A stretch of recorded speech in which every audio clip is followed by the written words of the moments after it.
The photograph of Caroline Ashworth, dated 1885, appears at first to be nothing more than a typical portrait from the Victorian age. In the frame, a young woman sits gracefully, her hands folded neatly in her lap, her posture so refined it could have been taken straight from an etiquette manual of the time. Her dress is immaculate, a carefully tailored garment of fine lace and heavy fabric that suggests both wealth and family pride. Her hair is styled with precision, pinned back in a way that frames her youthful face. And then there is her smile, a faint curve of the lips, subtle but undeniable, something so rare for a portrait of this period that it immediately captures attention. In the 19th century, photographs were not moments of spontaneous joy. They were long, meticulous procedures. Exposure times were slow, sometimes requiring subjects to remain absolutely still for minutes on end. Because of this, expressions were typically neutral, faces often cold and severe. To smile for such a photograph was unusual, almost unthinkable, for the slightest tremor in the muscles could blur the entire image. And yet here, Caroline's lips curl upward, forming a delicate sweetness that feels both enchanting and strange. At first glance, her smile appears almost inviting, a warm gesture reaching across more than a century of time, but the longer one looks, the less natural it feels. The corners of her mouth don't soften the way a true smile should. There are no dimples, no lift in the cheeks, no life in the eyes to accompany it. It is a smile disconnected from the rest of her expression, fixed, rigid, artificial. Her eyes, in contrast, stare forward with a strange intensity. They are wide, glassy, and oddly reflective, as though capturing not just the light of the camera, but something unseen lingering in the room. Even her skin seems unusual. The studio lighting reveals a pallor that borders on translucent, a tone far more fragile than one would expect from a healthy 19-year-old. It lacks the vibrancy of life, presenting instead a cold smoothness, almost waxen. And yet, the photographer's lens preserved her in such clarity that every small detail remains. The shadows in the folds of her dress, the delicate curve of her fingers resting on the fabric, the faint gloss along her parted lips. To the casual observer, Caroline's portrait might still appear charming, an elegant young woman captured in her prime. But to anyone who knows the customs of the era, it feels deeply out of place. A smile like hers, so carefully poised, almost dares the viewer to look closer. And when one does, unease begins to creep in. This was no ordinary moment preserved in time. There is something unsettling in the stillness of her figure, in the way her gaze seems both vacant and watchful, in the strange contradiction of her sweet lips and lifeless eyes. The truth behind this smile, what it concealed, what it represented, would not be discovered until many decades later, and when revealed, it would transform this seemingly innocent portrait into one of the most disturbing and controversial images of the Victorian era. For years, the photograph of Caroline Ashworth sat unnoticed, filed away among countless other relics of Victorian portraiture. Collectors and casual observers alike regarded it as little more than a curiosity, an elegant young woman from the 1880s captured with unusual warmth in her smile. But when the image finally drew the attention of historical photography experts, the illusion began to unravel. What at first seemed like an innocent portrait soon revealed itself to be one of the most unsettling and deceptive photographs of its era. The breakthrough came when the photograph was examined with high-powered magnification lenses. Under this close scrutiny, details invisible to the naked eye emerged, and each one chipped away at the idea that Caroline had been alive when the camera captured her. Her skin, for example, bore an unnatural pallor, a tone not of vibrant youth but of lifelessness. In the carefully lit studio image, her complexion seemed too pale, almost translucent, with none of the subtle color variations that healthy flesh should have reflected. Her hands, neatly folded across her lap, were even more disturbing upon inspection. At first, they looked perfectly posed, but under closer examination, they appeared stiff, unnatural, and rigid, betraying the early signs of rigor mortis. The fingers curled too tightly against one another, as if positioned deliberately to disguise their inflexibility. It was as though the body had been carefully arranged, its flaws hidden beneath the graceful folds of her dress. And then there were the eyes, perhaps the most chilling feature of all. At first they seemed simply too wide, too vacant, as though Caroline was staring past the camera rather than into it. But magnification revealed something far more horrifying. Tiny supports, nearly imperceptible, appeared to hold her eyelids open. Rather than the natural spark of life, her eyes shone with a glassy dullness, the effect of being propped open long after death had closed them. The smile, once thought to be Caroline's most striking and unusual feature, turned out to be the cruelest illusion of all. Experts noticed faint, thread-like lines extending from the corners of her lips, fine wires used to tug her mouth upward. It was not joy captured on film, but a mechanical manipulation, a staged expression forced upon her lifeless face. To complete the illusion, someone had applied rouge to her cheeks and a faint touch of lipstick to her lips, an attempt to reintroduce warmth and vitality where none remained. Yet the effect, when studied carefully, was grotesque. The pink tones sat unnaturally against the cold pallor of her skin, emphasizing death rather than disguising it. It was in this moment of revelation that the true horror of the photograph came into focus. This was not a portrait of life. It was a carefully constructed post-mortem photograph, staged to deceive. Unlike most Victorian mourning portraits, which portrayed the dead in solemn repose, Caroline had been posed to appear alive, her body manipulated into compliance even after death. This chilling discovery transformed the image from a historical curiosity into a disturbing artifact, evidence not of love or remembrance, but of obsession, control, and a refusal to let go. Caroline's sweet smile was not her own. It was imposed upon her, a false expression masking the reality of her silent, lifeless form. The unraveling of Caroline Ashworth's photograph inevitably led researchers to ask the most pressing question: why?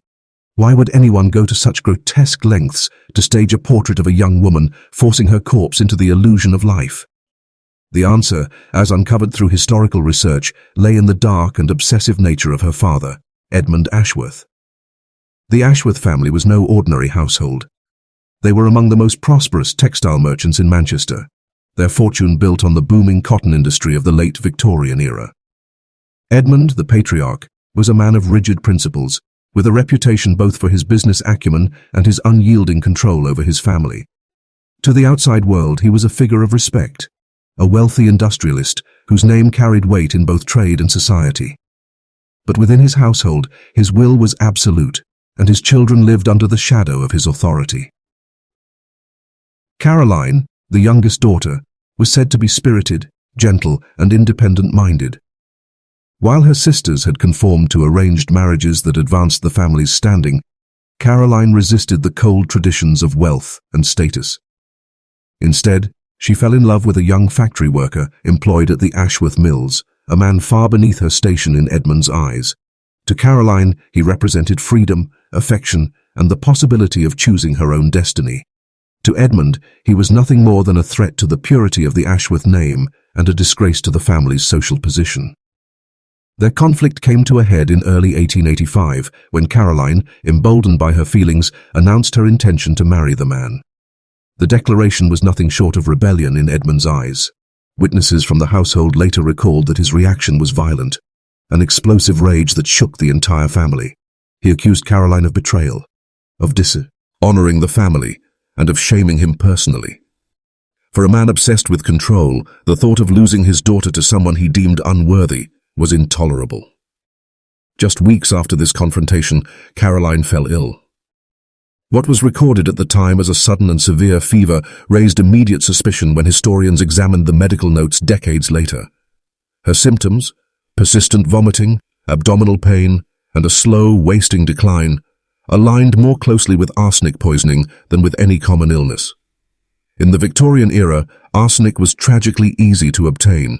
Found in dyes, wallpaper, and even cosmetics, it was also the poison of choice for those who wished to commit murder discreetly. Caroline's death was officially attributed to natural causes, but the timing was damning. She had defied her father's will, and soon after, she was gone. More than her death itself, however, it was what Edmund chose to do afterward that revealed the depth of his obsession. He could not tolerate the idea of his daughter slipping beyond his control, even in death. Instead of allowing her a peaceful burial and dignified remembrance, he orchestrated one final act of dominance. He demanded that Caroline be preserved in a photograph as if she were alive, obedient, and beautiful, exactly as he wished her to be remembered. Thus, her post-mortem portrait was not an act of love, but of possession, Her false smile and glassy eyes were less a tribute to her memory, and more a grotesque symbol of her father's authority. In forcing her corpse to mimic life, Edmund Ashworth ensured that Caroline would never truly escape him. Even death, the one freedom she might have had, became another stage upon which his control played out. The story of Caroline Ashworth's photograph would never have been fully understood were it not for the writings of Henry Mullins, the Manchester photographer who was summoned by Edmund Ashworth in March of 1885. Mullins was a well-established portrait photographer at the time, known for his delicate handling of wealthy clients and his technical mastery of the still-new photographic process. But even in his long career, nothing had prepared him for the commission that awaited him at the Ashworth studio session. In his personal diaries, discovered decades later, Mullins described the encounter in unsettling detail. He recalled how Edmund arrived with his daughter's body 3 days after her death, accompanied by servants who carried Caroline as if she were still alive. She was dressed immaculately in her favorite gown, a pale silk trimmed with lace and adorned with her best jewelry.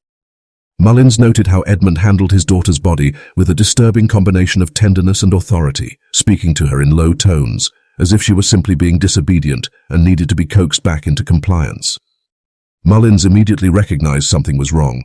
Though post-mortem photography was not unusual in Victorian society, most such portraits were solemn. Families typically chose to depict their deceased loved ones in restful poses, lying in coffins or seated as if in eternal slumber. But Edmund's instructions were very different. He insisted that Caroline appear alive, smiling, vibrant, the picture of youthful beauty. When Mullins hesitated, suggesting that such an arrangement might not be proper, Edmund grew cold and commanding, offering an extraordinary sum of money to ensure his demands were met.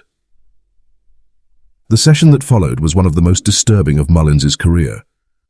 Caroline's body, already beginning to stiffen with rigor mortis, had to be carefully posited, wound in the studio chair. Her head lolled unnaturally, and Mullins had to construct supports behind her shoulders and beneath her chin to hold her upright. Edmund hovered constantly, adjusting the folds of her gown, arranging her jewelry, and smoothing her hair with obsessive care. All the while, he whispered to her, phrases Mullins never forgot. "Now you'll be my good girl. You'll sit still, won't you? You'll smile for me this time. You'll be beautiful forever." The smile itself was the most grotesque detail of all. Mullins recorded in his diary how fine threads were attached to the corners of Caroline's mouth, pulling them upward just enough to create the illusion of sweetness. Her cheeks, pale as wax, were dabbed with rouge to restore the color of life, while her lips were darkened with a faint touch of pigment. To an untrained eye, the effect might have passed for reality. But to Mullins, who witnessed every step, it was a nightmare. A lifeless girl being transformed into a grotesque imitation of herself. Perhaps the most haunting detail of all was something Mullins only noticed once the photograph had been developed. In the reflective surface of Caroline's glassy eyes held open with small supports, he saw the faint outline of a man standing over her. It was Edmund himself, captured forever in the reflection, his figure hovering like a shadow over his daughter's frozen gaze. Mullins later wrote, "I could not look upon that photograph without seeing him there, watching her, owning her, even in death. It was as if the picture itself bore witness to a crime." Shaken to his core, Mullins vowed never again to photograph the dead. He continued his career in portraiture, but was haunted by the Ashworth Commission until the end of his life. His diaries make clear that for him, that single session crossed a line between remembrance and violation, where others might have seen a grieving father trying to preserve his daughter's memory. Mullins saw only obsession, domination, and a young woman stripped of dignity even in death. The photograph of Caroline Ashworth was never meant to be shared with the public. Edmund Ashworth had it locked away in a mahogany cabinet in his study, allowing only select guests to view it. To them he presented it as a portrait of his beloved daughter, her finest likeness, he would say. But even those privileged enough to see the image could not help but feel a creeping unease. Caroline's face, frozen in that unnatural expression, seemed to watch the viewer with an intensity that no photograph of the era should have conveyed. Her smile was not gentle, not warm. It was rigid, forced, and almost mocking, as though hiding some unspeakable truth. Over the years, whispers about the photograph began to circulate through Manchester society. Servants who worked in the Ashworth household spoke of the portrait being displayed late at night when Edmund would sit alone in his study, staring at it for hours. They claimed he would speak to the photograph as if to Caroline herself, carrying on one-sided conversations about family matters, business decisions, and even his feelings of betrayal at her defiance. Some said he would scold the picture, others that he would caress the frame tenderly. Whatever the truth, it was clear that the photograph had become more than a keepsake. It was an obsession, an object of worship that tethered Caroline to him long after death. Stranger still were the accounts of those who claimed the image itself changed over time. Guests who had seen it once would insist that, upon a second viewing, Caroline's smile appeared slightly different, sharper, crueler, or tinged with sorrow. Some swore her eyes followed them across the room, a trick of light perhaps, but one that left them cold with dread. A few even suggested that the faint reflection of Edmund captured in her pupils became clearer with each passing year until it seemed less like a trick and more like a presence burned into the image. After Edmund's death in 1897, the photograph passed into the hands of his eldest son, Thomas, who inherited the estate. But unlike his father, Thomas had no desire to keep the haunting relic. Within months, the portrait was removed from the household, sold discreetly through an antiquarian dealer. From there, its trail became murky, resurfacing only in fragmented accounts from collectors and historians. Each time it appeared, it was accompanied by stories of unease, of sleepless nights, of those who felt Caroline's grim smile burrowing into their thoughts. By the 20th century, the photograph had become the subject of macabre fascination among students of the paranormal. It was cited in journals as an example of how Victorian mourning practices blurred the line between love and obsession. Skeptics dismissed the stories as exaggerations, mere folklore built upon the already unsettling practice of post-mortem photography. But those who had seen the photograph in person told a different story. They spoke of its living quality, of Caroline's eyes holding theirs too long, and of the way her crooked smile seemed less like a relic of grief and more like a lingering accusation. Today, the photograph is said to rest in a private collection, its location undisclosed. Only a handful of grainy reproductions survive, yet even these poor copies convey an unsettling energy. To stare at Caroline Ashworth's face is to confront not just the tragedy of a young woman's life cut short, but also the terrifying possibility that her father's obsession trapped her spirit in a grotesque image that will never fade. The smile, forced into place with wires and pigment, has outlived them all. It remains as it always was, unnatural, hollow, and haunting. In the end, Caroline's portrait is not remembered as a tender memento, but as a chilling symbol of control, grief, and possession. A reminder that sometimes a smile does not signify joy or peace, but rather the darkest truth, that even in death, she was never allowed to be free.